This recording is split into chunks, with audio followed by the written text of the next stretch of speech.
빰 이렇게 페달을 누르자마자 제가 처음으로 했던 말이 뭔지 아세요? 와, 부드럽다 입니다. 정말 이 차량 하나로 온로드와 오프로드 모두를 다 아우를 수 있기 때문에 가장 퍼펙트한 선택이 아닐까라는 생각이 듭니다. 모터나우 시청자 여러분 안녕하세요. 아나운서 정유연입니다. 지난 2023년 제기어 랜드로버는 하우스 오브 브랜딩 전략을 취하면서 레인지로버 디펜더, 디스커버리 이렇게 3개의 차종을 확정을 하고 새롭게 브랜딩을 했는데요. 그 중에서 레인지로버 같은 경우에는 이보크, 벨라, 스포츠, 레인지로버까지 총 4개의 차종을 가지고 있습니다. 그 중에서 오늘은 레인지로버 스포츠를 만나볼 텐데요. 레인지로버와 디스커버리 사이에서 남다른 존재감을 드러내면서 럭셔리 SUV로 자리매김한 레인지로버 스포츠인데, 그 중에서도 오늘은 전기 모터만으로 80km 주행이 가능한 랜드로버 레인지로버 스포츠 P550E 지금부터 바로 살펴보시겠습니다.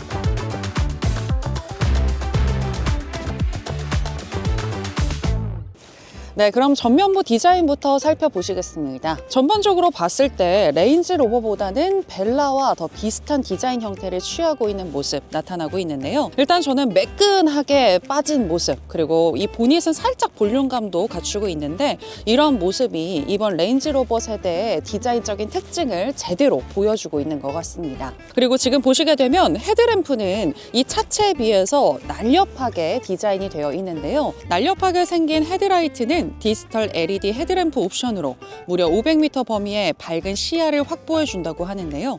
130만 개의 디지털 마이크로미러 장치가 최대 16개의 물체를 식별하고 필요한 부분만 비춰준다고 합니다. 자, 그리고 앞쪽에 그릴도 한번 살펴볼까요? 상단과 하단이 나뉘어진 모습 특징적인데요. 상단 같은 경우에는 원래 기존의 레인지로버 세대의 가로형 패턴 그릴이 적용이 되면서 밑에 쪽을 보게 되면 다이아몬드 형태의 그릴이 또 추가가 됐습니다. 따라서 이전 세대와 이번 세대의 디자인적인 특징이 자연스럽게 잘 조화가 되고 있다는 부분 확인해 볼 수가 있고요. 그리고 이 차량 같은 경우에는 블랙 패키지가 들어가 있어서 앞쪽에 보시면 전면부 범퍼 부분이 블랙 하이그로시로 마감이 되어 있는데요. 이 화이트 색상의 차 색상과 정말 잘 어울리는 것 같습니다. 네, 이제 측면부 디자인을 살펴보겠습니다.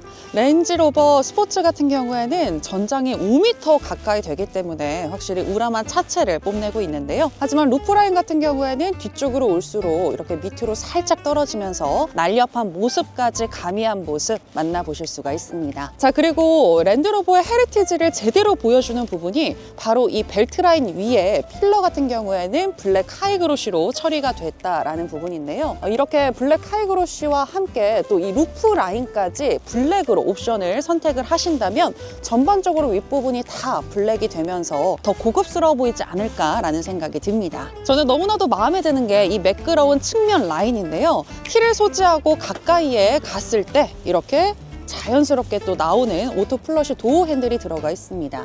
평소에는 이 오토 플러시 도어 핸들이 안으로 들어가 있기 때문에 보다 더 측면의 매끄러운 라인을 완성시켜주는 요소라고 보시면 될 것 같고요.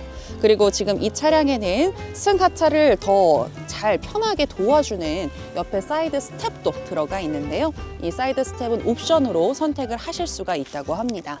네, 그리고 지금 이 차량은 플러그인 하이브리드이기 때문에 운전석 부분에는 충전구, 그리고 조수석 부분에는 바로 주유구가 들어가 있는데요. 지금 이렇게 열게 되면 50kW의 급속 충전 단자가 또 들어가 있습니다. 따라서 1시간 이내에 80%까지 충전이 가능하다고 하네요. 자, 그리고 이제 휠을 한번 살펴볼까요? 휠 같은 경우에는 21인치부터 23인치 중에서 선택을 해 보실 수가 있는데요.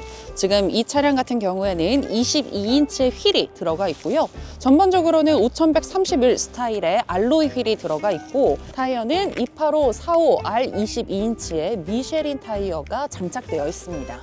네, 그리고 안쪽에 보시게 되면 캘리퍼가 들어가 있는데요. 빨간색으로 처리가 되어 있는 부분 너무나도 마음에 들고요. 강력한 제동 성능을 보여주는 6P 캘리퍼가 들어가 있습니다. 네, 이제 후면을 살펴보도록 하겠습니다. 저는 일단 측면과 자연스럽게 어우러지는 이 매끄러운 라인이 너무나도 마음에 드는데요. 그리고 이 가운데 벨트 라인을 따라서 블랙으로 포인트를 줬고 또 레인지로버라는 레터링이 들어간 부분도 너무나도 멋집니다. 그리고 아무래도 이 전면부와 동일하게 뒤에 리어 라이트도 날렵한 이런 디자인의 모습을 확인을 해 보실 수가 있고요. 자, 그리고 스포츠답게 머플러 같은 경우에는 하단의 듀얼 머플러를 확인해 보실 수 있고 이 듀얼 머플러를 감싸고 있는 거대한 디퓨저도 만나보실 수가 있네요. 자, 그리고 이번에는 트렁크를 한번 열어볼 텐데요. 저는 이 트렁크 라인이 너무나도 독특한 게 일반적으로는 그냥 직선으로 떨어진 경우가 많은데 지금 이 차량 같은 경우에는 독특한 라인으로 트렁크가 되어 있습니다. 자, 그러면 이제 한번 열어볼까요? 트렁크를 열려면 옆에 카메라 쪽에 버튼을 누르시면 되는데요. 이 크기에 비해서는 트렁크를 열 수 있는 버튼이 좀 아담한 것 같습니다. 자, 레인지로버 같은 경우에는 상하단으로 트렁크가 열리곤 하는데 지금 레인지로버 스포츠는 이렇게 일반적인 차량처럼 위로만 열리는 형태로 되어 있고요. 적재 용량은 835리터를 자랑합니다. 그리고 2열까지 모두 다 풀 폴딩을 하게 되면 1860리터의 거대한 적재 용량을 만나보실 수가 있습니다. 자, 그리고 저는 너무 마음에 드는 게 이 안쪽에 이 내장재인데요. 그냥 플라스틱으로만 된 것이 아니라 가죽과 이 패브릭 소재가 잘 어우러져서 상당히 고급스러운 느낌을 자아내고 있고요. 그리고 이 차량에는 에어 서스펜션이 들어가 있는데요. 또 오른쪽에 버튼을 통해서 조절을 해 보실 수가 있습니다. 왼쪽 버튼을 누르면 내려가고요. 오른쪽 버튼을 누르게 되면 올라가는데요. 바로 올라옵니다. 보통 에어 서스펜션을 가지고 있는 차량들이 누르면 좀 세워라 내워라 오래 걸리는 경향이 있는데 이 차량 같은 경우에는 에어 서스펜션이 정말 빠르게 이동을 한다는 생각이 들고요. 이렇게 에어 서스펜션 기능이 들어가 있기 때문에 짐을 적재하거나 뺄 때에도 편리하게 이용을 해보실 수 있겠습니다. 네, 저는 이제 레인지로버 스포츠의 1열을 만나보러 이렇게 앉았습니다. 와, 저는 가장 먼저 드는 단어는 심플함이네요. 가운데 센터 콘솔을 보시게 되면 13.1인치의 대형 디스플레이가 들어가 있어서 미래지향적인 모습을 자아내고 있습니다. 그리고 정말 물리적인 버튼들이 최소화됐어요. 일반적으로 오토 홀드 기능이나 또 드라이브 모드 같은 경우에는 이렇게 터치 버튼으로 들어갈 법도 한데 지금 보시게 되면 전자식 기어 노브와 또 엔진 스타트 버튼을 제외하고는 앞쪽에 딱 하나 이렇게 디스플레이만 들어가 있습니다. 자, 그렇다면 이 디스플레이의 반응성이 참 좋아야 될 것 같은데 제가 한번 터치를 해볼게요.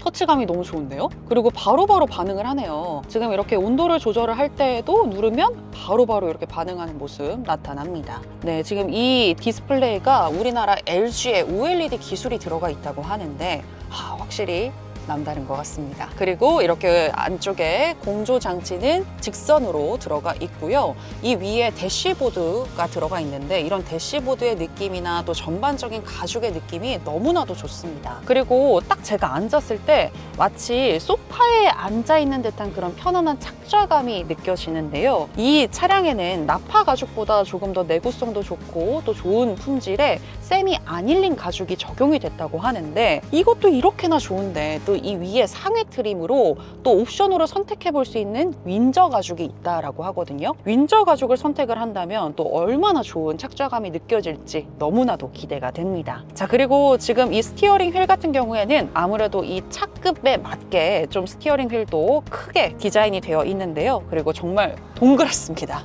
네, 다른 디자인적인 특징은 없고 동그란 원형으로 되어 있고 이 원형 가운데를 보게 되면 바로 시각적으로 계기판이 보이게끔 직관적으로 디자인이 되어 있는데요. 이렇게 운전을 하면서 봤을 때는 잘 보이는데 아무래도 지금 이 계기판 위에 대시보드가 좀 안쪽으로 많이 나와 있어서 이렇게 앞으로 운전자가 좀 몸을 숙인다면 계기판이 위쪽 부분 같은 경우에는 잘 안 보일 수도 있을 것 같습니다. 따라서 조금 여유롭게 저 같은 경우는 좀 이렇게 많이 붙어서 운전을 하는 편인데요. 좀 여유롭게 이렇게 차 시트 포지션을 설정하시고 운전을 하시는 게 좋지 않을까라는 생각이 들어요. 자, 그리고 센터 콘솔 같은 경우에는 블랙 하이그로시로 다 마감이 되어 있어서 전반적으로 고급스러움을 나타내고 있고요. 컵 홀더 같은 경우에는 이런 식으로 슬라이딩 기능으로 들어가 있는데요. 이렇게 하면 열리게 되고 또 다시 한번 누르게 되면 닫히는 구조로 되어 있습니다. 그리고 저는 이 실내의 가장 개인적인 포인트라고 생각을 하는데요. 짜잔, 이렇게 열면 이렇게 냉장고가 들어가 있습니다. 와, 여름에 차갑게 음료를 드시고 싶으신 분들 같은 경우에는 여기다가 넣어서 또 차가운 그런 음료를 유지를 해볼 수가 있을 것 같기 때문에 너무나도 좋은 것 같고요. 그런데 좀 불필요하게 공간을 많이 좀 쓰는 부분들도 있는 것 같아요. 이쪽 부분이나 또 이 바로 냉장고 앞에 부분도 뭔가 수납 공간으로 조금 더 활용해 보면 좋았을 것 같은데 이 부분은 개인적인 아쉬움이 있습니다. 자, 그리고 이쪽 조수석 앞쪽을 보시게 되면 글러브 박스가 이 차량에는 무려 2개나 들어가 있습니다. 이렇게 누르게 되면 앞쪽에 버튼이 있는데요. 위에 버튼을 누르면 위쪽 상단에 글러브 박스가 나타나고요. 그리고 밑에 버튼을 누르게 되면 짜잔, 이렇게 하단에 글러브 박스를 만나보실 수 있습니다. 네, 이제 저는 2열로 들어왔습니다. 일단 처음에 딱 느껴지는 건 쾌적하다, 너무나도 편안하다라는 건데요. 뭐 공간이 충분히 있기 때문에 지금 보시게 되면 레그룸도 이 정도면 충분하고요. 또 헤드룸도 충분하기 때문에 전반적으로 쾌적하다라는 느낌이 느껴지는 것 같고요. 또 두 번째는 아까 1열에서 말씀드렸다시피 가죽이 너무나도 좋습니다. 정말 내 몸을 다 감싸는 듯한 이런 포근한 착좌감을 제공하고 있는데요. 이런 가죽의 느낌 때문에 편안한 착좌감을 느껴볼 수 있는 것 같고요. 그리고 2열에도 이 차량에는 리클라이닝 기능이 들어가 있습니다. 옆쪽 도어를 보시게 되면 이렇게 크롬 처리가 되어 있는 부분을 만나보실 수가 있죠. 이렇게 리클라인 기능을 활용을 해 보실 수가 있는데요. 2열에는 리클라이닝 기능이 많이 빠져 있는 경우도 있는데 이렇게 리클라이닝 기능이 딱 들어가 있으니까 뒷좌석에 앉으신 동승객도 참 편하게 목적지까지 가실 수가 있을 것 같습니다. 자, 그리고 전반적으로 보게 되면 이렇게 크롬과 또 패브릭, 가죽과의 조화가 저는 참 잘 어우러졌다라는 생각이 들고요. 가운데 쪽을 보게 되면 개별적으로 또 공조 장치를 조절해 볼 수 있는 버튼이 들어가 있습니다. 이렇게 양쪽으로 돌릴 수 있는 톱니바퀴 형태로 들어가 있고요. 또 가운데에는 방향을 조절해 볼 수 있고 풍량을 조절해 볼 수 있는 버튼이 터치식으로 들어가 있네요. 그리고 저는 너무 좋은 게 이 위에 보게 되면 풍량을 조절할 수 있는 플랩이 여기에도 들어가 있어서 이 부분도 참 좋네요. 개인적으로 한 가지 아쉬운 부분이 있다면 이 차급에 비해서 이 선 블라인드가 수동으로 되어 있다, 이 부분은 개인적으로 아쉬운데요. 보게 되면 자동이 아니라 수동으로 되어 있어서 만약 옆에서 들어오는 햇볕을 차단하고 싶다라고 한다면 이런 식으로 수동으로 올리셔서 위쪽 고리에 끼워주시면 되겠습니다. 네, 저는 지금 3.0L 6기통 가솔린 엔진과 하이브리드 파워트레인이 들어가 있는 레인지로버 스포츠 P550e 시승을 해보고 있습니다. 참, 이렇게 페달을 누르자마자 제가 처음으로 했던 말이 뭔지 아세요? 와, 부드럽다 입니다. 제가 지금 거의 비슷한 이 시승 경로를 다양한 차량들을 운행을 하면서 주행을 하고 있거든요. 그런데 오늘 이 P550e와 같은 도로를 달렸을 때 전반적으로 진짜 주행이 부드럽다라는 생각이 가장 먼저 드는 것 같습니다. 네, 그리고 앞서서 실내에서 또 말씀을 드렸다시피 지금 이 차량에는 13.1인치의 디스플레이가 대용으로 가운데 들어가 있고 여기에서 전반적인 것들을 다 조절을 해 보실 수가 있는데 따라서 드라이버 모드도 이 디스플레이 터치를 통해서 설정을 해 보실 수가 있습니다. 지금은 현재 내비게이션이 가동 중인데 제가 옆에 이렇게 홈 버튼을 누르게 되면 바로 가기라고 해서 주행을 하면서 많이 또 선택을 하시게 되는 그런 모드들이 한꺼번에 다 몰려 있습니다. 현재는 제가 에코 모드로 주행을 하고 있는데요. 다양하게 또 컴포트나 터레인 리스폰스, 그리고 잔디 자갈, 눈길, 모래, 진흙, 도강, 바위, 암석까지 정말 다양한 지형에 따른 또 드라이브 모드를 설정을 해 보실 수가 있습니다. 이번에는 다이내믹으로 한번 조절을 해 볼게요. 다이내믹으로 지금 바꾸니까 확실히 차가 살짝 단단해지면서 엔진이 바로 구동이 된다는 게 느껴집니다. 네, 지금 이 차량은 하이브리드 차량이기 때문에 EV 모드, 그리고 또 하이브리드 모드, 그리고 세이브 모드까지 총 3개의 모드가 있는데요. 지금 현재는 EV 모드를 제가 설정을 했습니다. EV 모드를 설정하면 정말 정숙해요. 그러니까 즉 배터리로만 현재 구동이 되고 있다는 건데 아무래도 엔진이 전혀 개입되지 않다 보니까 정말 연비를 또 최적으로 효율성 있게 운행해 볼 수 있는 그런 모드가 되겠고요. 정말 정숙성 있으면서도 부드러운 그런 주행이 가능한 모드가 되겠습니다. 자, 그리고 이제 모드를 한번 바꿔보도록 할게요. EV에서 하이브리드로 한번 바꿔보도록 하겠습니다. 하이브리드면은 이제 주행 환경에 따라서 엔진이 개입되기도 하고 또 배터리로만 주행이 가능하기도 한 건데, 제가 현재 차량 상태가 어떤지를 한번 확인을 해보도록 할게요. 현재 배터리는 23% 정도 충전이 된 상태이고요. EV 모드로는 18km 주행이 가능하다고 쓰여져 있네요. 그리고 에너지를 누르게 되면 현재 하이브리드 모드가 활성화된 거 바로 그래픽으로 직관적으로 만나보실 수가 있고요. 지금 이렇게 전기로만 가동되는 모습 만나보실 수가 있는데요. 제가 한번 페달을 밟아볼게요. 밟으면 훅 튀어나가면서 지금 앞쪽에 RPM 계기판이 표시가 됐고, 이 앞에 또 화면에서도 노란색이 켜졌죠. 이 노란색이 켜졌다라는 건 엔진이 지금 또 구동이 되고 있다라는 뜻입니다. 근데 저는 너무 신기한 게 페달을 밟았을 때 엔진이 개입된 게 사실 이런 사운드나 그리고 또 운전을 할 때 체감상으로는 크게 이질감이 느껴지진 않거든요. 정말 부드럽게 또 엔진 모드로 바로 변경이 되는 거를 느껴보실 수가 있습니다. 그리고 이번에는 세이브 모드를 한번 눌러보도록 할게요. 세이브 모드 같은 경우에는 배터리를 최대한 세이브 하겠다라는 뜻이거든요. 따라서 엔진의 개입이 더 많아지겠죠. 지금 보게 되면 페달을 밟았을 때 뿐만이 아니라 이렇게 뗐을 때에도 엔진이 계속해서 개입되고 있는 모습을 확인을 해 보실 수 있습니다. 확실히 세이브 모드를 누르니까 엔진으로 조금 더 많이 운행을 하게 되는데요. 엔진으로는 총 379km 주행이 가능하다는 거 바로 또 디스플레이를 통해서 만나보실 수가 있고요. 자, 이렇게 다양한 3가지의 모드로 운전을 해보실 수 있다는 점 체크를 해드렸습니다. 자, 그리고 여기 홈 버튼을 누르시고 경사로 어시스트를 누르시게 되면 이렇게 또 현재 호바이포 정보가 나오고 있습니다. 현재 바퀴가 어떤 식으로 구동이 되는지 롤링과 피칭 등을 또 바로바로 확인을 해보실 수 있는데요. 이런 것들도 직관적으로 확인을 해볼 수 있다는 점 너무 좋습니다. 자, 그리고 이 차량에는 에어 서스펜션이 들어가 있죠. 따라서 이 높이를 조절을 해 보실 수가 있는데요. 지상고 버튼을 누르시게 되면 오프로드와 일반 승하차일 때 이 에어 서스펜션의 높이를 조절을 해 보실 수가 있습니다. 일반이 그냥 딱 평균적인 중간이라고 생각을 하시면 될 것 같아요. 일반적인 이런 온로드에서 주행을 하실 때는 일반으로 켜서 주행을 하시면 될 것 같고요. 이제 승하차를 하실 때에는 아무래도 이게 좀 전고가 높다 보니까 특히 사이드 스텝을 옵션으로 선택하지 않았을 경우에는 승하차 버튼을 누르셔서 차량을 밑으로 좀 조절을 해보시면 훨씬 더 승하차가 편하게 되겠죠.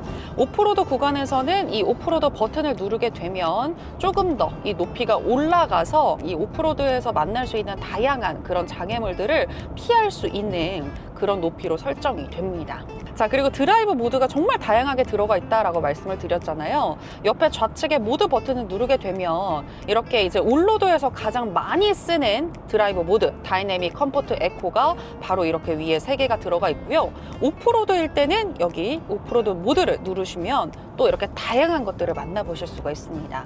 또 이렇게 그래픽까지 들어가 있어요. 아주 친절하죠. 잔디, 자갈, 눈길이라는 거, 진흙이라는 거, 모래, 바위, 암석, 그리고 도강까지 와, 정말 다양한 기능이 들어가 있습니다. 저는 가장 또 특징적인 게 이 도강 모드이지 않을까 싶은데요. 이 차량 같은 경우에는 수심 90cm까지 물이 차 있는 상황에서도 주행이 가능하다고 합니다. 특히 오프로드도 많이 다니시는 분들 같은 경우에는 정말 이 차량 하나로 온로드와 오프로드 모두를 다 아우를 수 있기 때문에 가장 퍼펙트한 선택이 아닐까라는 생각이 듭니다. 그리고 도강 모드일 때는 이 차량에 서라운드 카메라가 들어가 있거든요. 서라운드 카메라가 이 수심의 깊이를 계속해서 측정을 해준다고 합니다. 그래서 이 웨이드 센싱을 누르게 되면 현재 지금 수심이 어느 정도 차 있는지도 바로 또 시각적으로 만나보실 수 있다고 해요. 그리고 이 차량은요, 지금 한 공차 줄량이 3톤 정도 됩니다. 상당히 무겁죠. 무겁지만 정말 부드럽게 잘 나아가는 게 이 차량의 가장 드라이빙적인 특징이 아닐까 싶어요. 뭔가 묵직함은 느껴지거든요. 확실히 차가 무겁다는 거는 알겠는데 그럼에도 불구하고 정말 잘 나갑니다. 여러분, 제가 지금 좀 좁은 골목으로 들어왔거든요. 여기저기 이렇게 지금 돌아다니고 있는데 와, 이게 올 휠 스티어링, 그러니까 4바퀴가 다 움직이거든요. 그래서 최대 반경이 11m까지 확보가 된다고 하는데, 그래서 그런지 이렇게 약간 구분기를 갈 때에도 정말 바퀴가 잘 돌아간다, 부드럽게 잘 회전이 된다라는 생각이 듭니다. 유턴할 때 너무 좋을 것 같은데요. 이게 전장이 5m 가까이 되지만 이 5m 가까이 되는 전장이 전혀 부담스럽지 않게 느껴집니다. 네, 이렇게 해서 오늘은 랜드로버 레인지로버 스포츠 P550e 저와 함께 살펴보셨습니다. 개인적으로 P550e는 360마력의 출력을 보여주는 P360보다 보다 스포티하면서도 강력한 주행 성능을 만나보고 싶으신 분들에게 가장 적합한 선택지가 아닐까라는 생각이 들었습니다. 랜드로버 레인지로버 스포츠는 1억 3,390만 원에 다이내믹 SE부터 2억 6,250만 원의 SV까지 가격이 형성되어 있는데요. 오늘 만나본 P550e 모델은 오직 HSE 트림에서만 만나보실 수가 있고요. 가격은 1억 7,790만 원부터 시작이 됩니다. 출고 고객에 한하여 100만 원 상당의 충전 포인트를 사용하실 수 있는 충전 카드가 제공된다고 하네요. 오늘 만나본 차량은 경기 안양시에 위치한 브리티시 오토 랜드로버 평촌 전시장에서 제공해 주셨는데요. 지상 4층 규모의 전시장과 서비스 센터가 운영되는 곳으로 경기 지역 중에서 최대 크기로 차량 구매 상담부터 사후 서비스까지 랜드로버의 서비스를 한 공간 안에서 경험해 보실 수 있다고 합니다. 올로드와 오프로드에서 남다른 주행 감각을 느껴보고 싶으시다면 랜드로버 레인지로버 스포츠 P550e 주목해 주시길 바라겠고요. 저는 또 매력적인 차와 함께 다시 돌아오겠습니다. 끝으로 구독과 좋아요, 알람 설정, 댓글까지 많이 부탁드리고요. 저는 지금까지 아나운서 정유현이었습니다. 고맙습니다.